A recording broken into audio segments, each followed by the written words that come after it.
ഇപ്പോൾ ലഭിക്കുന്ന ഒരു പ്രധാനപ്പെട്ട വാർത്തയിലേക്കാണ്. സിക്കിമിൽ ബസ് മറിഞ്ഞ് 5 മരണം. പശ്ചിമ ബംഗാളിലെ അടൽ സേതു രംഗ്ബോയ്ക്ക് സമീപമാണ് അപകടമുണ്ടായത്. രക്ഷാപ്രവർത്തനം തുടരുന്നു എന്നാണ് പുറത്തുവരുന്ന റിപ്പോർട്ട്. വിവരങ്ങളുമായി ന്യൂസ് ഡെസ്കിൽ നിന്നും ശ്രീജിത്ത് ബാലകൃഷ്ണൻ ചേരുകയാണ്. ശ്രീജിത്ത്, എപ്പോഴായിരുന്നു ഈ അപകടം? കൂടുതൽ വിശദാംശങ്ങൾ.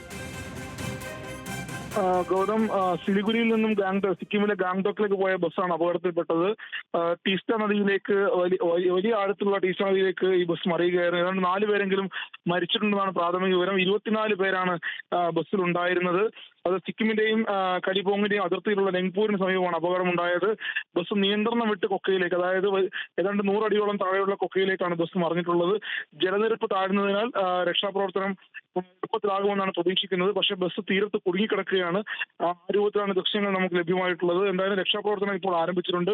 കരിബോങ് ജില്ലാ മജിസ്ട്രേറ്റിന്റെ നേതൃത്വത്തിലാണ് രക്ഷാപ്രവർത്തനം പുരോഗമിക്കുന്നത്. മരണം 5 ആയി എന്നാണ് ഇപ്പോൾ നമുക്ക് ഏറ്റവും ഒടുവിൽ നൽകാൻ കഴിയുന്ന വിവരം. ഏതാണ്ട് 24 പേരാണ് ബസ്സിലുണ്ടായിരുന്നത്. ഇന്നലെ സിലിഗുരിയിൽ നിന്ന് പുറപ്പെട്ട ബസ്സാണ് ഇപ്പോൾ ഗാംഗ്ടോക്കിലേക്ക് എത്തുന്നത്. ആ രൂപത്തിലായിരുന്നു യാത്ര ആരംഭിച്ചത്. 24 പേരാണ് ബസ്സിലുണ്ടായിരുന്നത്. 5 പേർ മരിച്ചെന്ന വിവരമാണ് ഇപ്പോൾ നമുക്ക് ഏറ്റവും ഒടുവിൽ പറയാൻ കഴിയുന്നത്. ഗൗതം, ന്യൂസ് ഡെസ്കിൽ നിന്നും ശ്രീജിത്ത് ബാലകൃഷ്ണനാണ് വാർത്തയുടെ വിശദാംശങ്ങൾ പങ്കുവച്ചത്.